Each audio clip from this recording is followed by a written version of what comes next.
So for today's post, I'm going to talk about some of the learning theories and teaching strategies that we've been using to some success lately, and how it differs from what a lot of wrestling teams are doing, or sports teams in general. So when we look at what most teams are doing, it's just like memorization and like a kinesthetic, like a very body-centric and athletic, movement-oriented style of teaching and learning. And we feel that that's not accessing the whole brain. And so today we're going to talk about the teaching strategy and the learning theory of Bloom's taxonomy, and how there's some different things that we've been doing that are reaching the higher level of the theory. So let me get my fancy iPad. We've used a lot of iPads this year with the coaches and just to get up to speed on technology. And it's really a lot of fun. So if we look at Bloom's taxonomy, and I'll actually insert a picture in this video here so you can see it better.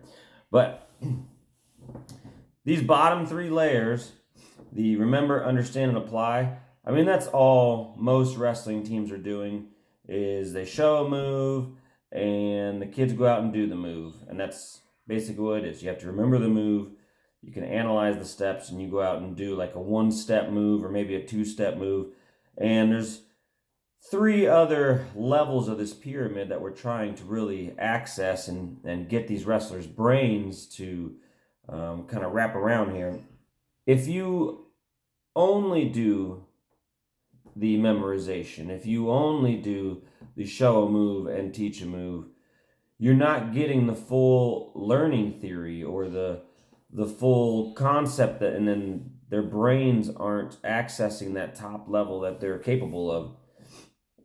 So we took some film and practice the other day just to show our parents, or parents maybe that are interested in how we do things different, or basically anyone that's interested in how to maybe further even their own program, or just have fun with something a little different. So in this first clip, you'll see Coach Thomas is working with the wrestlers. He's got a set PowerPoint here. It's set on a combo. So technically you're still using the remember, understand, apply, because they have to recall, and here they kind of review some of the steps from earlier in the week or maybe the week prior. So they're just covering it at a basic level so that they can move on to the combo portion. But it is recall and application still. And then where it gets interesting is so he starts with an easy combo, and then the next, that's kind of like a refresher and to kind of wake up the brain.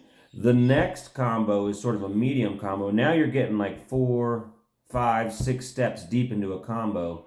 And now they're really learning how to apply these moves in a series, or these moves as the wrestling doesn't stop. So sometimes you'll get these wrestlers that they'll hit part of a move, and if it doesn't work exactly how they drilled it, then they'll stop, or there's like a long gap in between when they try their next move or their next finish. It really helps them learn how to chain wrestle and get their moves going.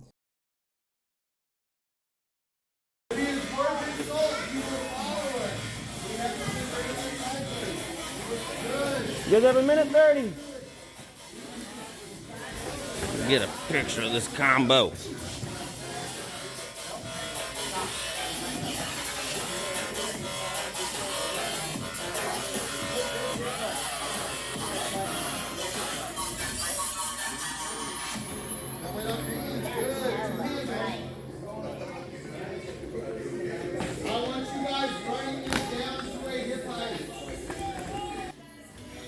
Change over. Whoa! Let's follow you.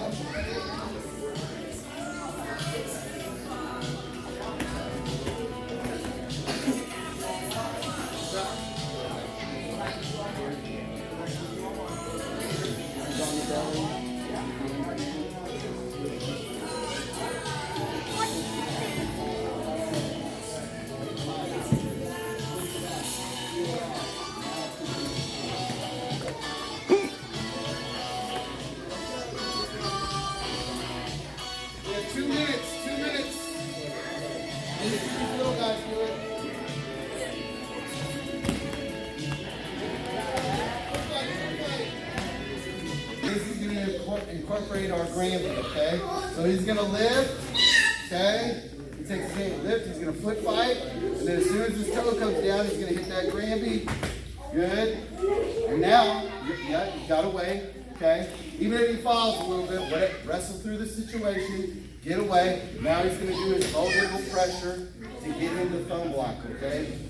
Low level pressure. You gotta do something to get into thumb lock. Now we're looking for snap post calves. Keep me in from the high C position, right? Oh, beautiful.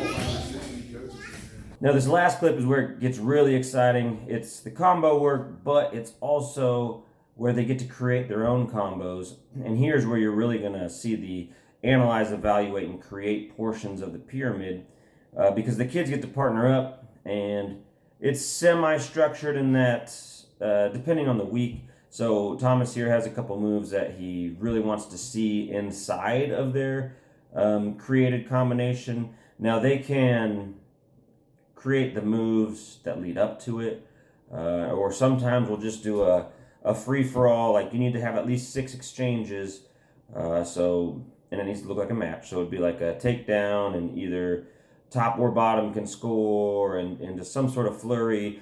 But they get to choose, which means they have to recall their moves that they want to do, or maybe it's their favorite move, or maybe it's just something fancy, because they get to perform these in front of their peers, their buddies. So they'll have a set amount of time, whether it's 5 minutes or 10 minutes, depending on the length of the combo. And they have to memorize it like a dance. So the goal is that they're memorizing it here, and then, a couple days later is the tournament. They've gotten the tournament, and they recognize these positions a lot better, and then they can push the position, or they're pushing a position and an opponent hits something that helps them recall part of the combo that they got to create, and then they know what to do in that situation. Beautiful. Quad 5. Gonna foot 5. Oh, Roger that standing Granby. Beautiful.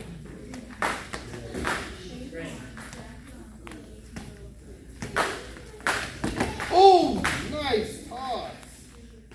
Anybody else? Hey, everybody, hold on. Everybody get ready.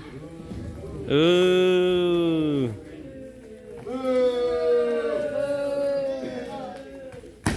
Oh, there's no kick in there. Horrible. Nice Granby. Oh, he posted on the elbows.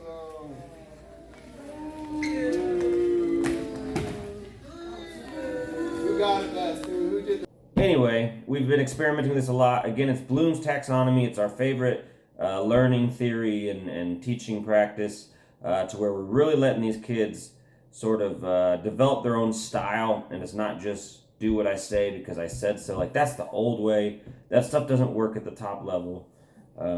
If you watch a lot of, now that we have social media, so there's Instagram of these other countries, the Russians, the Iranians, the Chinese, like these powerhouses, especially with the Russians and the Iranians.